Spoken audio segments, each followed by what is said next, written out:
Good morning. My name is Darrell Wertheim from the Veterans Voices from Faith United Methodist Church. I'm here to introduce a great gentleman. His name is Jim Cruz, and he works with Adopt a Platoon. Jim, welcome. Thank you, Darrell. Tell us a little bit about your group this morning. Well, basically, we have been sending boxes and care packages, letters, and Christmas cards to our troops for the last 11 years. We've been sending to over 185 units and 85 chaplains, and that's where I quit counting. Darrell, basically when I was in the military, I was in Korea during the Vietnam era. You know, Christmas and Thanksgiving, and how important it was to us. We didn't have our family there. You'd get up in the morning, and what's the first thing you think about? Family. You'd think about everybody getting around the Christmas tree, Right. and everybody passing out the gifts, and you had your buddies there, but it wasn't the same. You were thinking about home. And then at the meals, you'd be going to the mess hall or when you're out in the field, and you're thinking about, hey, everybody's back at home. I really miss them. You know, because when we went through during that Vietnam era, it was tough on us there and when we came home. And I made a vow that if ever happened that we would go to war again, I would make sure that our troops did not go through some of the things that we went through. And one of the things that the troops, when they send me letters or this and that, they'll say, hey, it's nice to know that somebody back there supports us. That say, hey, we know you're there and we appreciate your sacrifice. We get people to sign Christmas cards. We've gone to different stores, different churches, anywhere where I can get somebody to sign a Christmas card, I'll do it.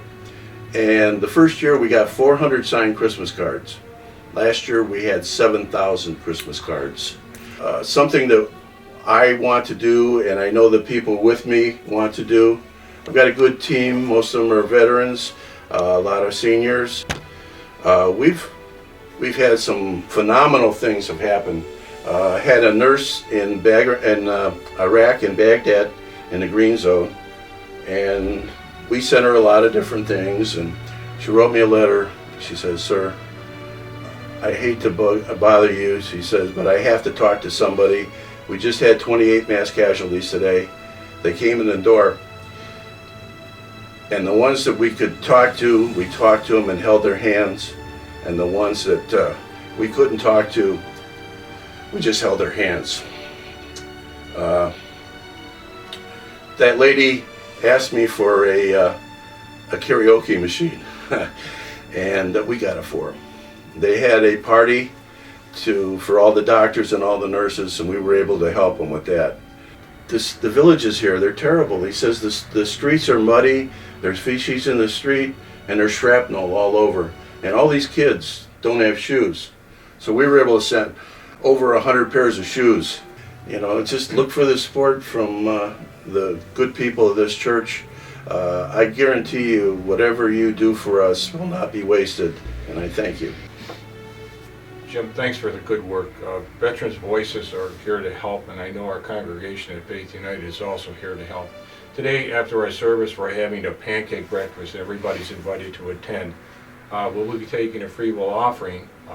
So everybody out there who's watched this video, donate freely and as much as you possibly can, because all the proceeds will go to your group for your good work. I know you have costs for mailings and things, and it's not funded by the government, just by good people that are willing to support you.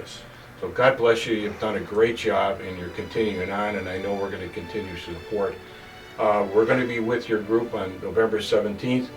Tuesday, and they're going to be packaging items for Christmas. I think we have a campaign started that we're going to bake cookies in tins and also gather some Christmas items so we can send out to the troops. Thanks so much, Jim. Thank you. God bless you all.